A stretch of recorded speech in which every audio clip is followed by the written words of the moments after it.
Merry second day of Christmas to you. If all goes according to plan, this video will be released on December 26th, which is in fact the second day of Christmas, so I get to keep wishing you a Merry Christmas. We're discussing the virgin birth. This is an ongoing series on the virgin birth.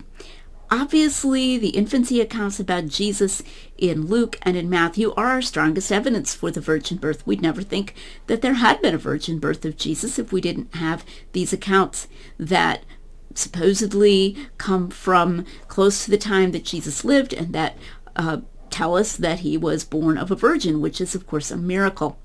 So attacks on these accounts are, of course, attacks on the idea of the virgin birth. This is why it's such a bad idea for someone to claim simultaneously they affirm the virgin birth, they believe in the virgin birth, but to undermine these accounts strongly and say, well, maybe large amounts of them were made up, or it wouldn't matter if large amounts of them were made up. I'll be coming back to that at the end of this series. But it's important to defend the accuracy of these accounts and that they don't contain large swaths of invented material if one wants to defend the rationality of believing in the virgin birth. Today I want to talk about a kind of objection that's a little bit hard to get a handle on. It's the objection that these accounts are just so different. And I think this objection actually has a lot of weight with people, even when they don't know exactly how to make it sound like a strong objection, yet if they just say it with enough confidence, it sounds like it's a big objection. Sometimes the way you'll hear it said is, well, if you didn't know that these are both supposed to be about Jesus, you'd never suspect that it was the same person. Huh, makes you think. And people can hear that and they can say, yeah, I guess you're right. I guess if you didn't know that they were the same person, you'd never think that they were the same person. And it feels like it's got some kind of force to it. Sometimes it's just an outright open argument from silence. Surely, if Mary was Luke's source, even somewhat indirectly for his account in Luke, she would have told him about the flight to Egypt. So the fact that the flight to Egypt is in Matthew but not in Luke means that it probably didn't happen. Matthew probably made it up. I'll be coming back to that the next time around. For right now, I think as far as that argument from silence is concerned, I'd like you to just think about this concept. The account of Jesus' infancy in Matthew emphasizes danger, and the account of Jesus' infancy in Luke emphasizes wonder. So you can ponder on that for a little while as your Christmas season continues. But it's really hard to nail it down. Sometimes the way this objection will be stated will be in a series of phrases. The wise men come in Matthew. The shepherds come in Luke. They travel to Egypt in Matthew. They travel from Nazareth to Bethlehem in Luke, and so forth. You get the picture. You just pair them up, and you just list things that are found in one account but not in the other, and you kind of put them next to one another, and you say, oh, there's got to be some kind of substantial amount of invention going on here because they're just so different. And so this is really taken to be an issue. So to counteract that, I'd like to do a little exercise today. In this video, I'm going to tell you a story about a girl I'll call J and a girl that I'll call L. And I'm going to give you some parallel facts. J never knew her father. L had a very close relationship with her father. J's parents were not married. L's parents were married. J's father was an intellectual of sorts and an atheist. L's father struggled to graduate from high school and was a devout Christian. J was conceived on the West Coast. L was born in the Chicago area. J had a genetic anomaly at her birth that caused wise medical professionals to come and see her, and these wise men declared that it was a real danger that she would have a serious mental disability. L was a healthy child and a child prodigy. Now, any skeptic worth his salt handed these stories would say that, of course, J and L cannot possibly be the same person. There are outright apparent contradictions between these two stories. In fact, there are far more obvious apparent contradictions between these stories than between the stories of Jesus' birth. And so if you got a skeptic who was anywhere near as skeptical about these stories, the idea that these could describe the same person as the skeptics who talk about Jesus' infancy narratives, you would definitely reject that idea. But I can tell you that J and L, in fact, are the same person because I am both J and L. Every fact I have just told you is true about me. And in fact, I could have gone on further, but I'm retaining some measure of privacy. I could have gone and given you even further stories and differences. Part of the solution to this is that I was adopted.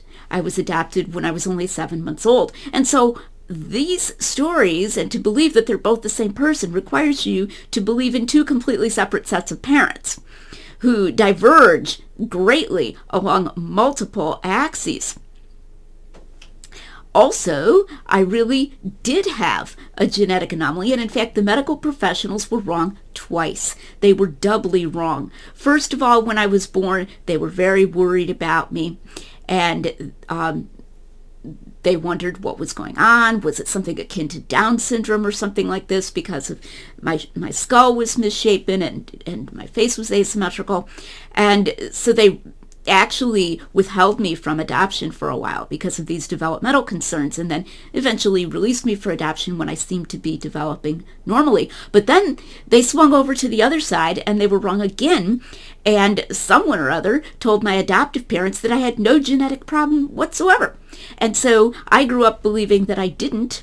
This is just because it was so rare that it was really not diagnosed, and it was something that did not in fact cause a mental problem, but it could have required skull surgery early in my childhood to prevent pressure on the optic nerve, and just by the grace of God, that skull surgery wasn't required because nobody knew what it was. So I grew up actually believing, and my parents, my adoptive parents, believing a falsehood. And you can just imagine if a skeptic got hold of that one. Okay, he would say, but I can find rules of that time where adoption agencies were required to engage in full disclosure. If there was really something wrong with you, they would have had to tell your parents. How could they not? And this was in a modern society, etc., right? So the claim that maybe, we just didn't know about this, and that the medical professionals had been wrong twice, would be considered a desperate idea, a desperate harmonization. But as a matter of fact, it was true, because it was just not an easily identifiable and relatively minor anomaly. So you're going to take away from this the moral. Okay, what Lydia is saying is truth is stranger than fiction. Yes, I'm saying that, but I'm saying more than that. I'm saying that if you believe me about these stories about my birth, the truth that's confirmed here in my own infancy stories is far stranger than the minor, mild conjectures that we make about the infancy stories about Jesus. For example, that Joseph was living in Nazareth for a time, but that he had a family connection down in Bethlehem, an actual family connection at the time. That happens all the time, that people have connections to two different towns. Or that Quirinius might have had a governing role, even though he wasn't officially the governor, that he was the hegemon in some sense of Syria at the time of Jesus' birth, and then was governor later. I'm not camping on that particular conjecture, but it's not a stupid conjecture. And it could be that, or that Luke was saying that this census was before the one when Quirinius was governor of Syria. Either of these is a minor, moderate conjecture by comparison with the true things that I know about my own life. Two completely different sets of parents that are that different from one another. You got to be kidding me. Okay, well, but it's really not that big of a deal. Or being conceived in one place and born in another, well, that happens all the time.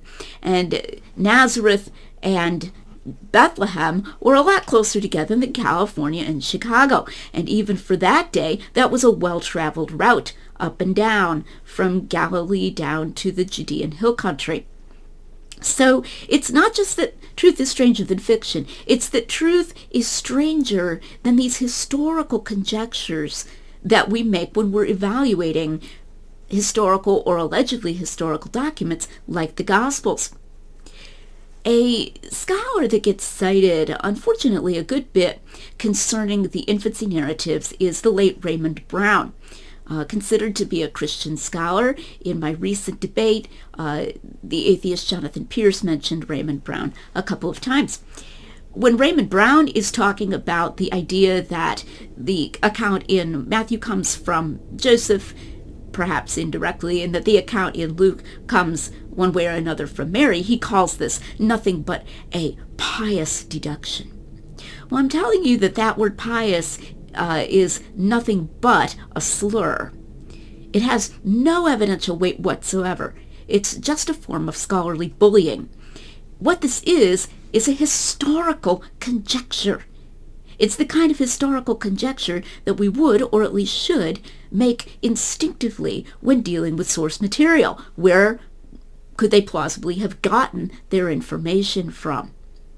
And even the idea that Mary, for her own reasons, did not choose to tell the story of the flight to Egypt is again a relatively mild, plausible conjecture by comparison with many of the truths that we know about people's lives nowadays, and that we quite easily and readily believe.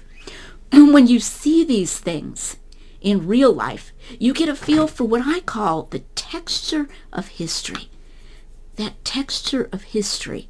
And when you understand that texture of history and what it's like and how complex it is and how it's really no big deal for someone to have a connection to two different towns, that kind of thing, you won't be impressed anymore by phrases like a mere pious deduction, or by statements like, if we didn't know that these were both about the same person, we would never suspect that they were about the same person. You would say, well, you could do that pretty easily with a lot of people's lives. I want to wish you, again, a merry second day of Christmas and an ongoing Christmas season. And the Word was made flesh and dwelt among us, and we beheld his glory, the glory as of the only begotten of the Father, full of grace and truth. Thanks be to God.